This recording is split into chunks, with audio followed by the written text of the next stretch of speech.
Toastmasters. Morning. And future fellow Toastmasters. It's very good to see y'all all here today, and thank you for being here.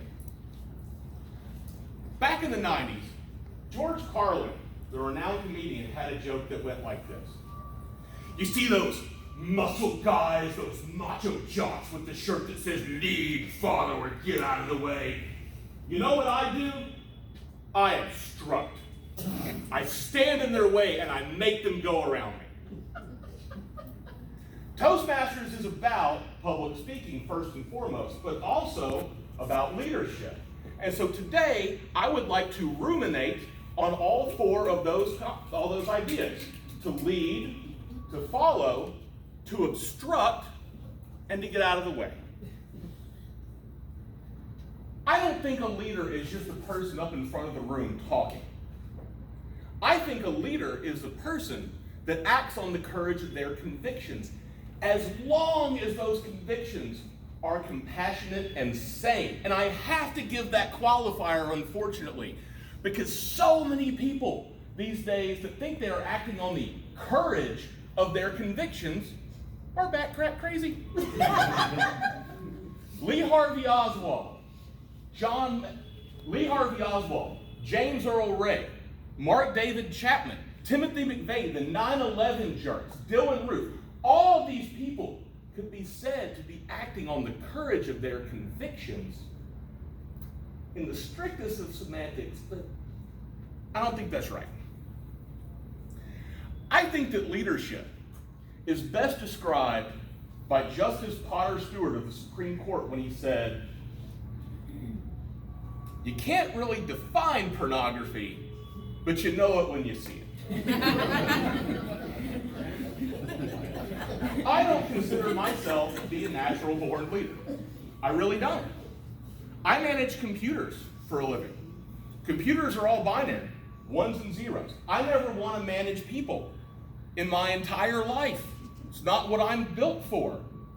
I've never aspired to be the coach type, that alpha leader, the captain that, okay folks, we're gonna go out today and we're gonna go rip their heads off. We're gonna give it 110,000 zillion%. Now 1, 2, 3, go team!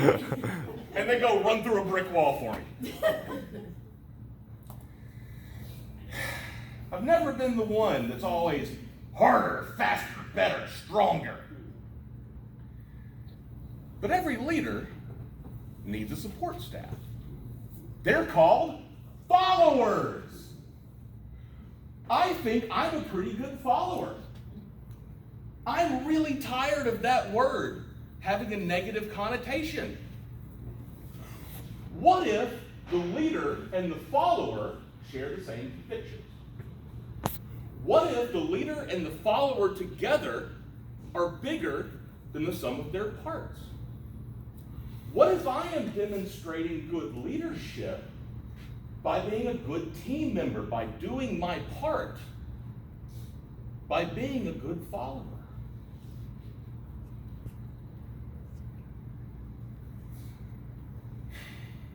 What about obstruction? Is there any leadership in that? Getting in the way? Y'all remember that movie, It's a Wonderful Life? The main character, George Bailey, as a kid, stopped or obstructed a pharmacist from poisoning a child. That pharmacist had a very closely, strictly held belief that he was doing the right thing until proven irrefutably wrong. That obstruction, even by a child, I think, showed leadership.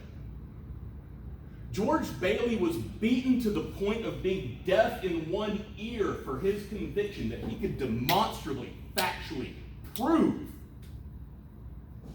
He paid that consequence for being a leader, simply by obstructing.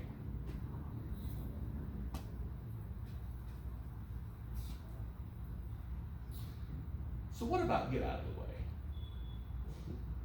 Surely there's no leadership in abdication of responsibility, is there?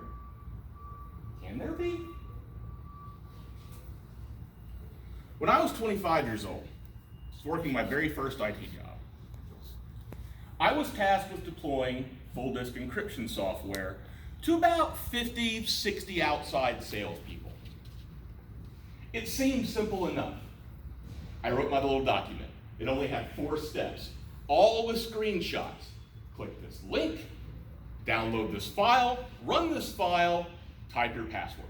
I thought I could have written it in crayon and it would have been fine. So I was rather taken aback. Went to my CIO. I'm fresh on the job, y'all. Went to my CIO. Here's my plan, boss. So when he took about 5 seconds, flip. This will never work. What do you mean this won't work? We entrusted people with our livelihoods. These are our salespeople. This is the face of the company. We trusted people to sell our products. And they can't do this. What am I missing? And he leaned back with a slight sigh and a smirk that said, "You sweet summer child." All right, we'll do it your way. He was right and I was wrong. It was a disaster, but he let me fail. He got out of my way to allow me to fail in the short term, to teach me a lesson for the long term. I have not forgotten that since. That is next level leadership. So when folks ask me, what's my leadership style? Whatever's appropriate in the moment.